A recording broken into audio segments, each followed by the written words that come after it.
चलो बढ़ते हैं आगे। बांसवाड़ा जिले की बात करते हैं। यहां के कुपड़ा गांव में NH 927A पर जिले का पहला ओवरब्रिज बना था, लेकिन वो भी घटिया निर्माण की भेंट चढ़ गया। इस ब्रिज को बने 12 महीने भी नहीं हुए और ब्रिज पूरी तरीके से बदहाल सा नजर आता है। ब्रिज पर बनी सड़क पूरी तरह टूट चुकी है। पहली बरसात में ब्रिज पर डामर उखड़ गई तो बड़े बड़े गड्ढे हो गए। यहां पर हादसे का डर हमेशा बना रहता है और इतना ही नहीं, ब्रिज की रेलिंग भी टूटने की कगार पर नजर आती है। ओवरब्रिज में कई जगहों पर दरारें पड़ चुकी हैं तो कई जगह ये ब्रिज धंसता हुआ नजर आया है। और इतना ही नहीं, ब्रिज के दोनों तरफ बने स्लोप सड़क पर पूरी तरीके से खस्ता हाल नजर आते हैं। ग्रामीण इसी पुल के जरिए अपनी जान जोखिम में डालकर निकल रहे हैं। ब्रिज के घटिया निर्माण को लेकर ठेकेदार और NH के अधिकारियों पर भी सवाल खड़े हो रहे हैं। तो 1 साल से भी कम वक्त में ब्रिज की ऐसी अवस्था हो जाना कई सवाल खड़े करते हैं। पूरे 9 महीने भी अभी तक नहीं हुए और इसमें जगह जगह दरारें पड़ गई है और ऊपर से भी ये ध्वस्त होने लग के कगार। और उनके दोनों साइडों में जो इन्होंने बाईपास बनाया, रोड बनाया, वो तो 2 महीने भी नहीं चला और एकदम गिर गया। और जी मीडिया संवाददाता अजय ओझा इस वक्त फोन लाइन पर हैं। अजय, निश्चित रूप से जब भी निर्माण होते हैं तो उनकी एक टाइमलाइन होती है कि कम से कम 20 साल 30 साल चलेंगे, उसके बाद रिनोवेट किए जाते हैं। यहाँ तो 1 साल में उखड़ गया सब कुछ।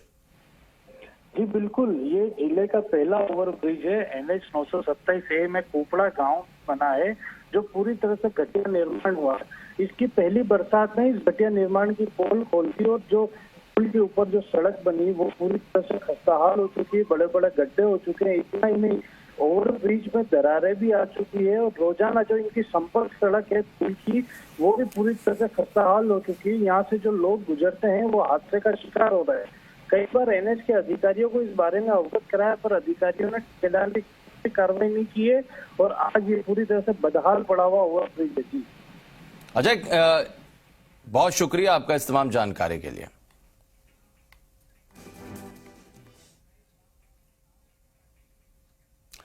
इधर बांसवाड़ा कोतवाली थाना पुलिस ने एक स्मैक तस्कर को गिरफ्तार किया है। पुलिस ने उसके पास से 1.25 लाख की स्मैक बरामद की है। तो कोतवाली थाना अधिकारी भैयालाल आंजना के मुताबिक जिले में मादक पदार्थ के खिलाफ अभियान चलाया गया हुआ है और इसी के तहत जयपुर रोड पर डायलाब तालाब पर एक युवक को पकड़ा गया जिसके पास से स्मैक बरामद हुई है।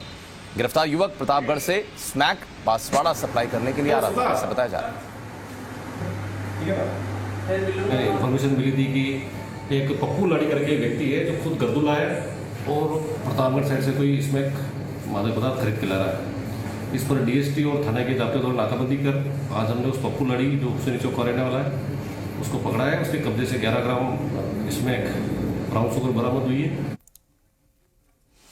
इधर झालावाड़ जिले के उन्हेल थाना क्षेत्र के कचनारा गांव में करंट लगने की वजह से दादी और पोते की दर्दनाक रूप से मौत हो गई। परिजन ये बताते नजर आए कि कचनारा का 20 साल का नरेंद्र खेत पर सिंचाई के लिए मोटर चालू करने गया हुआ था और उसी दौरान करंट की चपेट में आ गया। पास में खड़ी उसकी दादी कमला कंवर ने जब ये देखा तो वो नरेंद्र को बचाने की कोशिश में लग गई और इसी दौरान उनकी भी करंट की चपेट में आने की वजह से मौत हो गई। हादसे में युवक नरेंद्र की मौके पर ही मौत हो गई थी, लेकिन गंभीर रूप से चूंकि दादी झुलस गई थी उन्हें फौरन अस्पताल ले जाने की कोशिश की गई, लेकिन उससे पहले रास्ते में उन्होंने दम तोड़ दिया।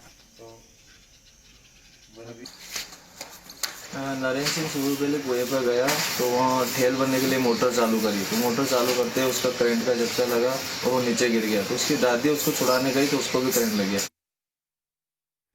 तो कहीं ना कहीं इस तरह की लापरवाही से गई हुई जान की खबरें पहले भी आती रही हैं। कई बार खेत पर काम करते वक्त या तो हाई टेंशन तार की चपेट में आ जाते हैं लोग या फिर इस तरह से करंट की चपेट में आने की वजह से मृत्यु। ऐसा ही एक मामला कहा जा सकता है, ये देखने को मिला जहां पर दादी और पोते की करंट लगने की वजह से मृत्यु हो गई और कहा जा रहा है कि जब वो मोटर स्टार्ट करने के लिए पहुंचा पोता तो वो करंट की चपेट में आ गया और उसको बचाने के चक्कर में दादी की भी मृत्यु हो गई।